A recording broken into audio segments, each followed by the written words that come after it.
Hello, welcome to the 13th episode of the Abomination Vault's campaign diary. Our heroes are now level 3 and have cleared the servants' quarters of the Ghost Queen Morlocks. In this session, a lot of backstory focused plotlines kick off, so the main plotline will be put on the back burner for a good chunk of this episode. Don't worry though, there's still plenty of useful information you can take away from this episode, and it's a chance to see how Rock and Sesto handle being in the spotlight. Level 3 can be an important level for characters, as it's when most heroes will get their first expert proficiency and a general feat, which tend to be a little more impactful than skill feats, even if there's a bit of overlap. I won't bore you with the full overview of the leveling choices, but I would like to mention some especially impactful options that our heroes chose. Ornifex took Ward Healing as her general feat, alongside increasing her medicine skill to expert. Thanks to Assurance and Risky Surgery, feats that she already had, that means Ornifex can now guarantee a critical success treat wounds on 2 people every 10 minutes. It's safe to say that the healing process will now be much more reliable. May now has access to Mystic Strikes, which in basic terms means she can punch ghosts now. As you can imagine, this is a very useful thing to have in this particular adventure path. And Rock has Deny Advantage, so now creatures that are lower level than him are unable to flank him, which is really good. There's obviously a lot more than this, but those are the choices that I'd consider to be the most dramatic improvements for this level up. Now, let's move on to the actual adventure. So, character backstories can be a really exciting part of running an adventure. With a homebrew story, or an adventure path that spans a large area, there are tons of opportunities to implement those backstory moments. You can spread them around the map and have them vary in levels to avoid squeezing a bunch of conflicting threads into one section. The last thing you want to do is have all your players fighting for time to deal with their personal story. So, typically, I'd always advise spreading these out and letting your party enjoy resolving them one by one as a team. However, with the Abomination Vaults, I had to approach things a little bit differently. Because of the localized nature of the adventure and the structured progression of clearing floors in a mega dungeon, I couldn't exactly spread backstory plots around. They all needed to be local and somehow linked to the Gauntlet, but the deeper they progress, the less it makes sense to find backstory threads, as the activities deeper in the dungeon are so far removed from what's happening on the surface. To achieve this, I had all the players write a backstory that was small scale and localized to the Atari area. Then it became a task of taking pre existing story elements and swapping out NPCs or expanding them to tie with our heroes. For some, this was pretty easy. Milo's backstory revolved around a overprotective and unsupportive father, so it became obvious that this father would become the main antagonist of the group's exploration in the dungeon from an outside perspective. However, some of them took far more effort to tie to the main story. All this is to say, the last few episodes, this one included, throws a lot of plot hooks at our heroes, almost to an overwhelming degree. I normally wouldn't do this, and honestly, the connecting threads do feel a little weak at times, but it's important our players have something to care about and drive them forward beyond the desire to just do the right thing. Establishing these plots early on, while it's still realistic for them to pop up, gives our heroes a personal stake in things. What I'm trying to get at is some of the plot threads established in this session might seem a little bit overwhelming or bit of a stretch to believe, but it was important to get them rolling. With all that out of the way, let's just jump in. When we left off, our heroes had slain the final Morlocks and stood before the barred door to the prison. Rock was eager to check out the prison for survivors, so after a brief conversation about whether it's worth risking it right now, they tore away the barricade and entered the room. Alcoves along the walls might once have been a storeroom, but the stone shelves are all empty. The room smells foul. Within the prison, 2 Osprey Club members stood haggard and malnourished. There are supposed to be 3 of these thieves in this room, however, in the previous session, one of them was sacrificed to the shrine to motivate our heroes to action. As the light poured into the room, the thieves covered their eyes and squinted as they adjusted to the sudden return of light. The 2 thieves that are still alive are Shad Nunda and Ziskili Theed. In the base adventure, these are passing characters in the story. They get saved, return to Atari, and then they never really come up again. However, in my game, Shad Nunda specifically has been changed to become quite significant to Rock's backstory. Many months ago, he was present during the apparent murder of someone very dear to Rock. Rock, not one to forget a face, recognizes the criminal instantly.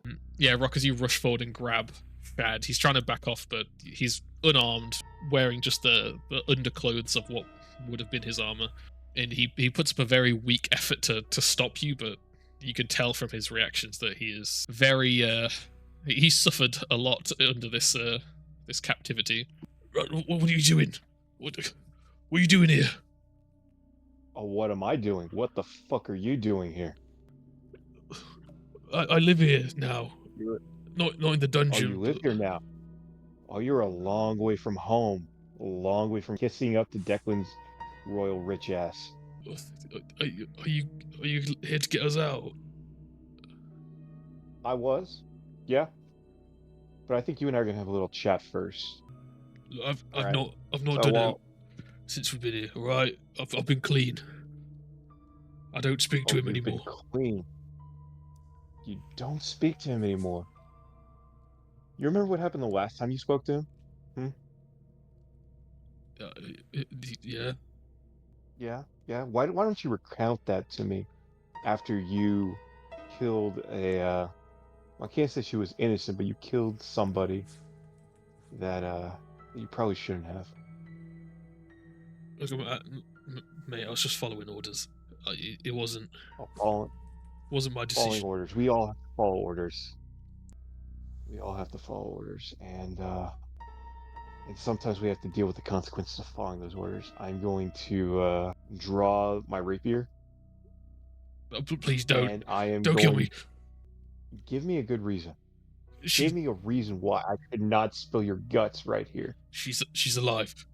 Bullshit. I saw her body hit the water. I thought she was dead as well. I did. A couple of weeks ago, she Lexchxn had her shipped over here. He's been keeping her. She got free. Dexter? We chased her. She ran in here. Dexter, you said? Yeah. Is there a way I could read into his bullshit?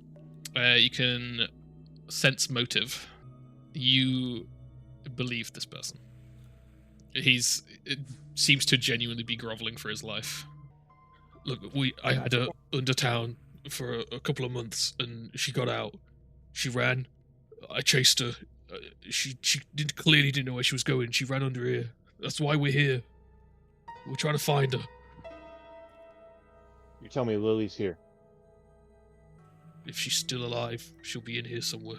With the news that his past lover was still alive and had gotten lost in the gauntlet, Rock quickly lost interest in Shad and the other thief. He told them to get out of there, and after they quickly asked if the group had their equipment, which they did not, they fled to the surface. The party didn't escort them, but even though the adventure states they are likely to meet an unfortunate end if left alone, I had them successfully flee as these characters had a little more importance than they were supposed to, and the Morlocks had been wiped out, so there weren't really any threats around this area currently. Milo and Ornifex, who had been close enough to hear the exchange, checked in with Rock to see if he's okay. Be a son of a bitch. You okay? Oh, I'm always okay. When I'm not, I'm better. I don't know if that logic follows, but alright. Milo, Mm-hmm. have I got a story to spin for you later? Oh, alright. I like stories. I know you do. That's why I told you. Good. Anyhow, What are you let's not keep saying? the others waiting. With the immediate problem resolved, the group began to discuss whether to push on or retreat for some much needed rest. They knew that they needed the rest and that it was getting late, but with Rock's recent developments, they didn't know how much they needed to rush. Should we get out of here? Or well, I did overhear some, so maybe we want to stay and push forwards. It depends on what they're up to. I mean, May was very concerned about moving forward. Yeah, that's true. If everybody What do you else wants guys to go think? back, we can go back. I think we should at least try to look at this floor a little bit more. Could still check the door over here. Maybe there are more people that need help. Well, you're the one I'm concerned about. So if you feel like you're ready to go, I'm more than happy to. Yeah, I'm feeling okay. And if it gets too, too hot in here, we can still leave. Yeah. Currently, I think we're okay, right? We're low on healing potions, I think. I'm all used up. I have none Yeah, left. I think heals is the only thing we're out of right now. Yeah. Sadly, I have one more potion, but that's it then. Yeah, alright. I guess we'll check around some more cautiously, perhaps. You still have that night vision potion, right? Yeah, it's Still about to go out. bubbling I about? feel. I feel Okay. it's gonna go soon. Alright. Then maybe we just keep it bright. If there are more Morlocks, then we know we'll get in a couple of seconds of, well, not immunity, but where the odds are stacked in our favor due to their blindness. Yeah, we can throw Cess on our shoulders and just like use his blue light, or you have this lit up like a Christmas tree as well. So Yeah. Alright. Wanna check this door out then? sure. I don't want to spoiler anything for those of you watching a playthrough of the Abomination Vaults for the first time. However, for those of you in the know, Lily, the woman Rock is searching for, has taken the place of Lasda Venkavale in our story. They agreed to keep exploring and so entered the well room. The air here is cool and moist. A low stone well sits to the east. Armor, weapons, and tools lie in a heap in the north. They found the pile of gear that belonged to the Atari Club and tried to spread it around them, however, carrying it made them encumbered. They decided that if they were going to return the gear, they should do it now so that they don't run into trouble while overburdened. Before heading out, though, Ornifex heard these strange, distant sounds of splashing water and a small crowd coming from deep in the well. They lit up the well and tried to peer down, however, aside from the glimmer of the light refracting from the water, they couldn't really make out any details. Unable to confirm any details about the sounds, but just freaked out enough to be concerned, they decided to retreat to the surface and deal with this another time. They packed up all the thieves' gear and headed back to the surface before making their way home. As our heroes walked back to Atari through the swamp, they heard raspy, weak breathing at the side of the road. Upon further inspection, May found the very wounded body of Pino Longpocket, Sesto's father. Bite marks and claw gouges riddled his body, telling the tale of an animal attack. Upon further inspection, Ornifex identified the wounds as a werewolf attack. This hypothesis was further confirmed by the presence of a full moon last night. As the wounds were beyond normal treatment, the group rushed Pino to the nearby druids at the Stone Ring Pond. Ornifex ran ahead to warn the druids to get ready about the situation. When she arrived, the druids were preparing an evening meal and calmly enjoying the evening. Warlewin immediately noticed the urgency in Ornifex's face, though, and hurried over. Is everything alright? Well, when we need help immediately. Someone got attacked by a werewolf. It's severe. Oh, of course, she turns and begins barking orders to the druids, and they all scatter from cooking a meal and begin preparing bandages, getting a bedroll ready and stuff, and immediately go into a preparation mode. Where was this? Just close by, down the forest. Okay. If you need my help too, please tell me. Of course, we will accept any help. As you run over with him, May, she gestures and has you carry him over and places him on a table that's been prepared. We're going to do everything we can. They need some space. If you want to help, then please join them. The rest of you, if you could just step outside, as they move him into a tent. Yeah, of course. You're right? Sorry. Are you alright? That was your dad, wasn't it? I just want to go and stand close as I can to the tent door without getting in people's way. Do you not want to go be with him? I'm sure they'd let you inside. It's your No, it's your father. I don't want to get in the way. We'll take good care of him. I promise. Stand by the tent door, sort of playing with the canvas of it, twirling it in my fingers. Ornifex followed the druids into the tent and began to aid in the healing process. Meanwhile, Warlewin began to ask the remaining party members what happened. You say it's a werewolf attack? That's what she said. You can see she looks very disturbed. God damn it. Milo, I think it was before your time. Do you remember Jaul? Jaul. Yeah, it's. You were probably too young. You were just a baby. I don't have a lot of memories from that. There used to be a man who lived with the druids called Jaul. He attacked someone in the town a long time ago. It was it was around 30 years ago, but everyone thought he died. I always suspected that he didn't. That's why I came. I'm only here to undo the damage that he caused. Trying to get people to trust the druids again. But it always felt off. If he's still alive, everything I've done here is in jeopardy. The Jaul Mesmin side quest usually has little consequence beyond earning the support of Keelan Lathanar, so I wanted to make it more personal to the players. Sesto has said before that he chose to make his Eidolon a wolf specifically to help Keelan deal with the werewolf attack that took his wife's life, so it seemed most appropriate that he be the character that I created this investment in.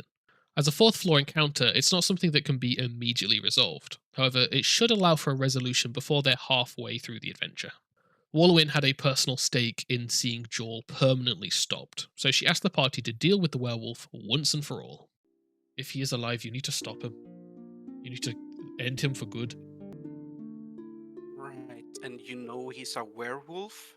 Because you immediately thought of this man when we mentioned a werewolf. Yes, he was. There was a werewolf attack in town. It was Keelano's wife who died. He's still very hateful of canines and wolves because of it. But why would he have stayed around here? Surely, if he's been basically driven off by the town, he wouldn't want to stay, would he? Well, that's what we thought. There's not been an attack in 30 years. If this is a werewolf. But then why now? Well, exactly. Why now? Sesto, look, I appreciate this is a hard time, but you've known Keelano for a long time. You've worked with him. Has he ever said anything? Not really. He still continues his dislike of wolves, Right. despite obviously Tiny's presence. I know he's not exactly a wolf, but the idea was it would give a presence of other wolves in the town and hopefully keep more of them away. I know So he the was whole reason why Tiny exists in the first place. right. Look, if he is still out there, and you can find him and stop him, then you won't just be helping myself or the town. You'll be helping everyone here. I can offer a reward. I can bolster Tiny's connection to the material plane. As a reward for completing his backstory-focused side quest, I wanted to give Sesto something personal that would help him deal with the threats of the Gauntlet's lower levels. After looking through a bunch of thematic magic items, uncommon and rare spells, and finding nothing I liked, I eventually settled on giving Tiny a bonus feature in the form of the Psychopomp Eidolon's Spirit Touch feature. This will allow Tiny to more effectively handle the incorporeal undead that they're going to face. The group agreed to help, although Sesto mentioned that he would have helped regardless of any potential reward. After the initial healing had been performed and the immediate danger had passed, the druids informed the party that it would take several days of care before he can be moved. However, he should pull through. The group decided that they couldn't take immediate action, so they should continue with their initial plans. Sesto stayed with the druids for the night, not wanting to leave his father's side. Meanwhile, the rest of the party split up. May headed to Rin's shop to catch her up on recent developments and do a small bit of shopping. Oh, darling, you're back to the land of the living. How's it going? It's been quite the adventure, but I have to ask you, breakfast for dinner, really? But I've just woken up. I suppose. Yeah, I mean, it's been alright. Some close encounters, but on the way back, poor Pino's been attacked by a werewolf. Really? Gosh. Yep. Is he okay? It'll make do. Our resident healer patched him up with the druids. He's there at the moment. Sesto's with him, keeping an eye on him. I don't think he's Oh, quite sure he's out of the woods yet, even though he seems okay. he's a good boy. Well, And that's another thing to worry about. Gosh, this town's falling apart. I know they've asked us to help deal with it, but I'm just not sure how much more our group can take. I think, Hmm. based on something we overheard in up there, it seems like something's happened with Rock. I'm not really sure. I don't want to pry, but something's shaking him. He's a very mysterious one, that one. Came out of nowhere. Joined up with you guys, seemingly for no reason. Maybe we'll somehow find out his reason.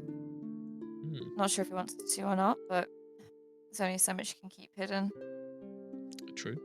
Very true. May took the opportunity to ask Rin what she knew about werewolves. I want Rin to be the primary source of generic information. However, I don't want her to allow them to bypass challenges or real research. As such, the information she tends to give is focused in lore and not the mechanics of a creature. But yeah, do you know anything about werewolves? I've never come across one myself. Ah, well, what would you want to know? For anything. Well, they're lycanthropes, they're animal people. Well, they're people who can take on a bestial form or hybrid. You're pretty much describing me here. Come on, a little bit more. Well, there's a curse element, which is different to you. During full moons, it takes a great deal of mental effort for them to not turn, and they have no control on the full moon. They usually can do it willingly the rest of the time, but on the full moon, it's not a choice anymore. The wolf. Wait, so you're telling me they can transform at any time? Yes, they have the ability to shapeshift into the creature that they are associated with, so either a full wolf or they can take on a hybrid form at will. Gosh, because yeah, it's been 30 years. And they assumed this one was dead, so I just presumed maybe he's been resisting it all this time, then suddenly gave in. But if he can do it at will, you'd think somebody would have heard about a werewolf running around in the woods. What, they think it's Jaul? Oh, you know him? Yes, it is. I do my research on the towns I moved to. Jaul Mesmin, I think his name was. He threw himself off the cliffs into the water. That's what the official story is. Does anyone know why? Well, because people are trying to kill him. He killed Sir Kalina's wife. Kind of defeats the point if someone's trying to kill you and you kill yourself. Like, I guess, but he say through himself. He was mobbed against the cliffs and then fell, I suppose, was the more appropriate descriptor. I see. Why did he kill his wife? Was there something going on? I think he just was here for nefarious purposes. Some lycanthropy, having people are good. Usually it depends on the species. Bears and the such seem to be quite noble, in control of themselves, but the wolf variety tends to enjoy what they do.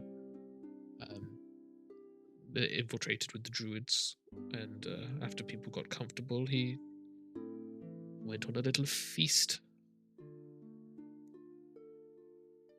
The curse part of it, how is that passed on? I haven't decided yet whether to inflict Pinot with lycanthropy. I think it's a very tempting option. However, I'm also aware that our heroes have got a lot going on, and I don't want to overwhelm them with 1,000 problems. I think for now I'll sit on it and make the decision based on how things are going in the future. After the conversation about Jaul came to an end, May then asked Rin about acquiring some hand wraps of mighty blows. Typically, this isn't something Rin would have, however, they're very important to the monk's progression, and had been speaking with Zoe about getting some during the week. As such, since they'd reached level 3 and she had the money, I saw no issues in selling her this item from Rin. Afterwards, May headed over to Blades for Glades to sell a small hoard of random weapons they'd been stockpiling. After repeatedly missing chances to tease the Carman Rajani storyline, I finally managed to squeeze it in via some grumpy roleplay. What do you need, May? It's not a very good Wow. time. Good afternoon to you too. Is something I can help you with? I mean, you're on the good side with the mayor, right? He likes you. He's got you doing work for him. Why don't you have a fucking chat with him? Tell him to give me what he fucking owes me. Alright? Personally, I don't think that's got anything to do with me. So, nobody's problem, right? Nobody gives a shit. I mean, if he's the mayor and he owes you something, then surely going, like, public with it would hurt him, right? Maybe mention that to him slyly, that you may talk about it with more people in town. I've not exactly been quiet about the fact that... Look, he's got my family heirloom. He's got the sword. Every time I earn enough money, he tells me how much I gotta get. I work for it. I get the amount. I take it to him, and suddenly it's more. How many times has that happened? Like 3 or 4 times. How did he get it in the first place if it's yours? Because he's a fucking mayor. He thinks because it's a property of one of the founders, it's his, but it's my family. It was Vol Rajani's sword. I deserve it. It's mine. It's by right. I don't know what's going on between you and him. I really don't. But I guess all I can suggest is keep trying. Get it in writing next time? Legal binding contract and all. Ugh, maybe. Look, I'm sorry, apart from suggesting you'd literally go and steal it from him, there's nothing much I can really do. He gives you a long look. And it's a slight nod. Alright. Yeah. It's very interesting that May mentioned stealing the sword back. Any GM that has run Abomination Vaults before will understand why that is quite a funny suggestion to make to him. Meanwhile, Rock and Milo went straight to the Strong Pocket family home to tell them about the attack. The unnamed Mother Strong Pocket opened the door. Is it just my players that forget to name crucial NPCs? And Milo broke the bad news to her. Oh, hello, Milo. Are you Hi. okay? Hi, Miss Strong Pocket. Yeah, I'm all right. I'm just here on behalf of Sesto. There's been a bit of there's a situation with your husband. Oh. Well, do you know where he is? He's not been home all day. Yeah, that's because he was wounded. I'm afraid to say What? he was attacked by a creature. What Yeah, the- but it's all right now. It's all right. He's been taken care of. He's with the druids now. They're taking care of him, and Sesto is up there. But he wanted me to head over here and bring word. He wants to stay up there with him. I'm confused. What are you talking about? My husband's been attacked? Yeah, he was attacked by a creature earlier today. We don't know exactly when, but Gosh. at some point. But we found him, and he's safe now. And the druids and our friend, she's a healer, and they looked after him. And it's gonna take some time. They say a couple of days before he's mobile again. But they say he's out of the woods. He's no longer in any danger. Oh gosh, we need to go see him. Thank you. Yes. Thank you for bringing me this information. Of course. I'm sorry. I need to go and Yeah, get I understand. the rest of them. Mhm. With that, Mother Strong Pocket hurried back into the house and prepared to head up to the druids. Next on the agenda for Rock and Milo was to stop by the Crux Nook to speak with Shad and Nunda. They immediately approached Yin Yasmira, who knew instantly what they were there for. So you want to do this here or in private? Oh, let's go upstairs. She escorted Rock and Milo up to the Osprey Club, where the two surviving thieves were busy regaling the others with their story. The arrival of our heroes swiftly quieted any conversation, though. Yin Yasmira tried to get ahead of the situation before things could escalate. So, I hide behind rock. you found them. I'm thankful for that. Tell me why you're... 2 of them. Well, you found who you could. They said they lost the other 2. Not your fault. But you want to tell me why you're shaking down my men in the middle of a fucking dungeon? I have business with that one. I point over to Chad, or just like motion over to him. What kind of business? He works for me, That's so personal. anything you've got with him is with me. Lily Nightingale. That name ring a bell? You see her, like, annoyingly, like, turn her face away. Fuck's sake. Look, I get it. One of my men has done something fucking stupid, and she, like, turns and glares at him. That's not what we do here. We're not smugglers. We're not fucking slavers. That was something he did on his own, of his own accord, and he's gonna fucking pay for that. But that's not what we do here. Did you know she was in there? Well, I knew I knew why my men had... Look, a couple of weeks ago, just before I sent them up, Shad came to me and admitted that he had lost someone who he had, without our knowledge or consent, and they'd escaped. I didn't want people to start thinking the Osprey Club are slavers or human traffickers. So I sent my men up there to find her, to stop word from getting out. I didn't know that you had any association with the person, so I didn't think it was very important to tell you why they were up there. Well, you wouldn't know because I thought she was dead till just a few hours ago.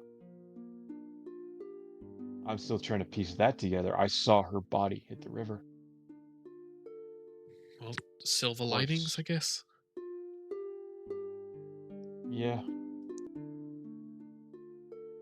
There's always another side of the coin, right? I mean, I'm here after all. I could be back there. Declan could be behind a cell. But no. I went ahead, I drummed up some bullshit to get him there. It didn't stick. Got run out of town. Now I'm here. I have no association with that man, just so you know. Whatever this idiot did before he worked for me is his own doing.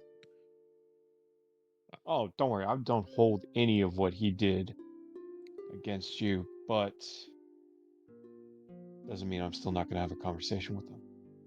Reassured that Rock didn't blame the Osprey Club for the events involving Lily, Yin Yasmira allowed Rock to speak to Shad and ordered the club members to give them space. Rock sat at the table with Shad and began to intimidate him as he started questioning the men. So you've only known for the past few weeks that she was alive? Well, I knew she was alive, but she wasn't here. They actually had her. Right. How did it happen? How did it go down? Well, you know, she was looking into his business, as were you. But you can't really do much against the law enforcement, so she was the easy one to deal with.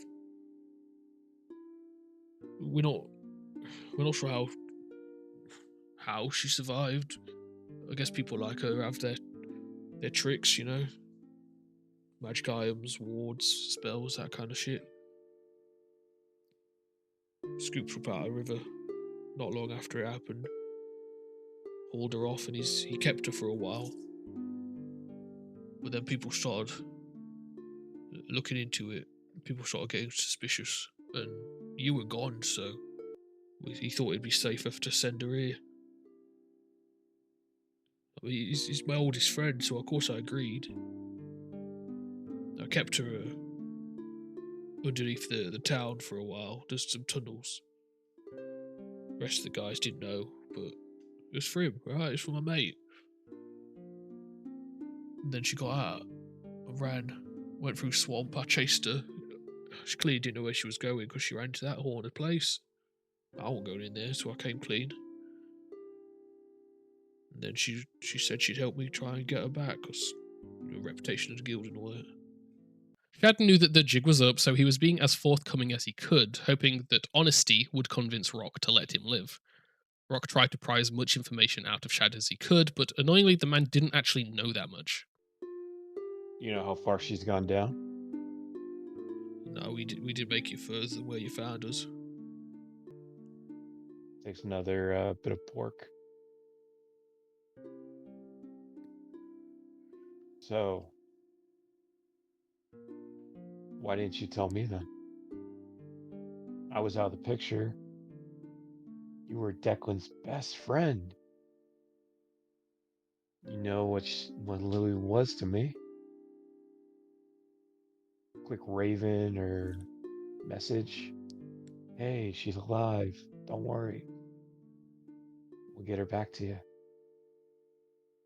You know what sort of stewing that does to a man? Especially when you think you nail the bastard who's responsible. But he walks free because you're so fucking pig-headed.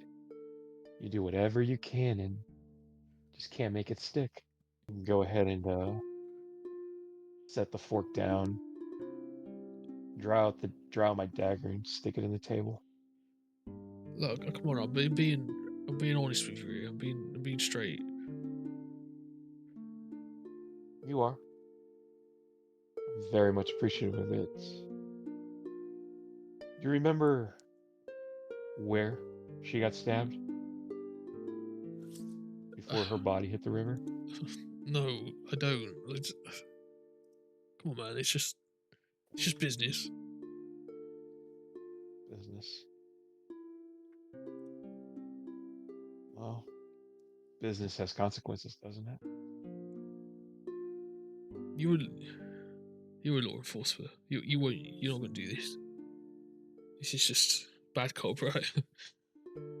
It's fine. Right. Just bad cop.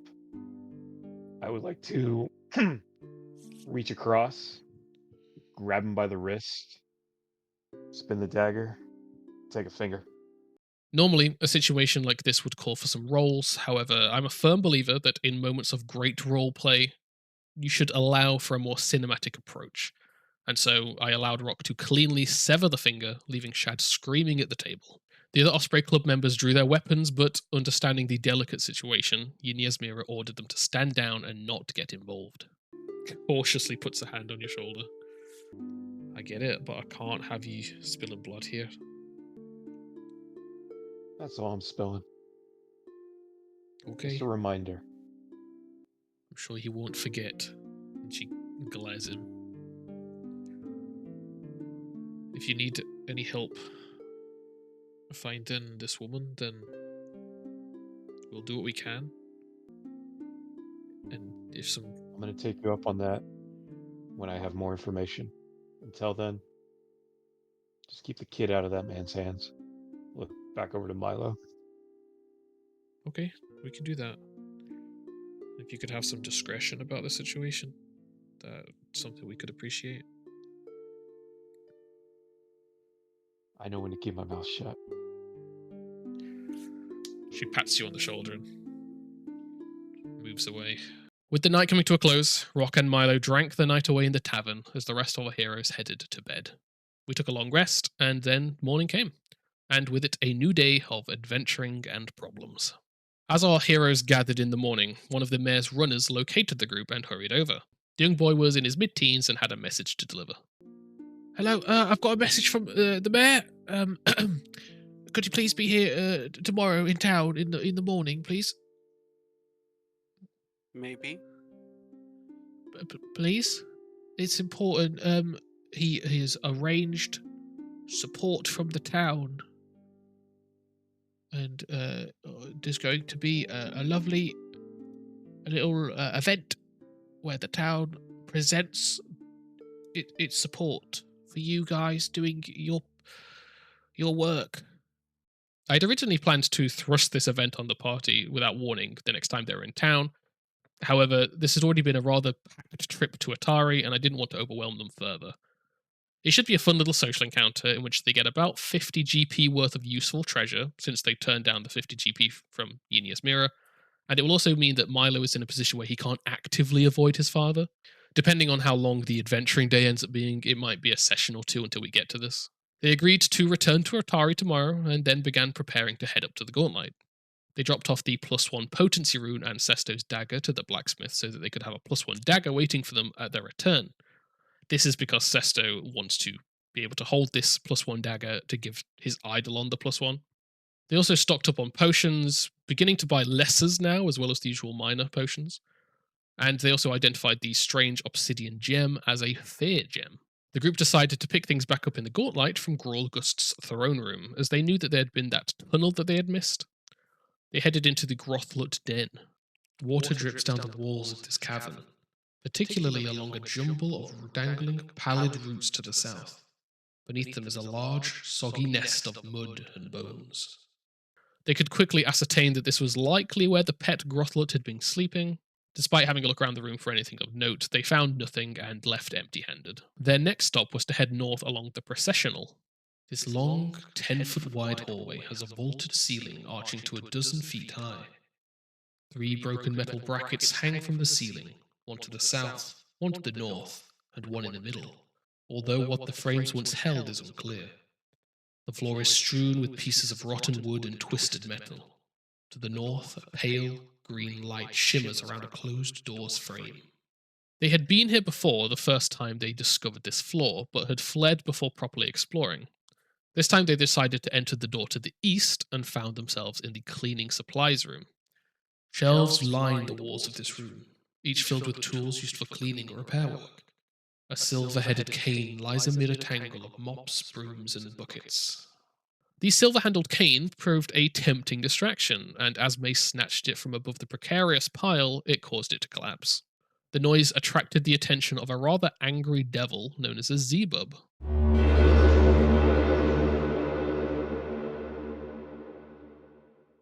The creature screamed in diabolic and attacked. Rock rushed forward and tried to grapple the Zebub. He used assurance in athletics, however, this sadly still wasn't enough. Disappointed, he backed up to give his team chance to engage. The Zebub flew into the room and immediately targeted May, who had disturbed its things. It bit into her twice with its mandibles, and while she did resist the disease, it still tore through a good chunk of her hit points.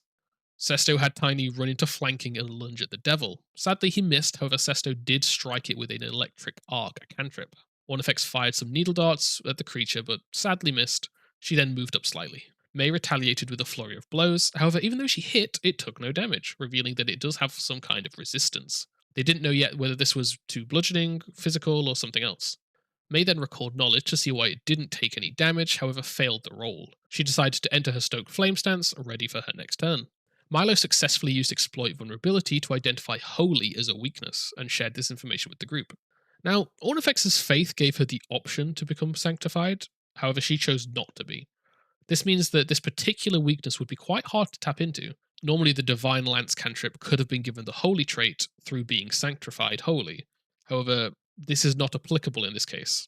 Big thanks to Lex for explaining the sanctification rules to me. Go check out their channel for some fun guides. Milo's success here allowed him to identify the devil as a Zebub, and also ask one additional question through which he learnt of its physical resistance.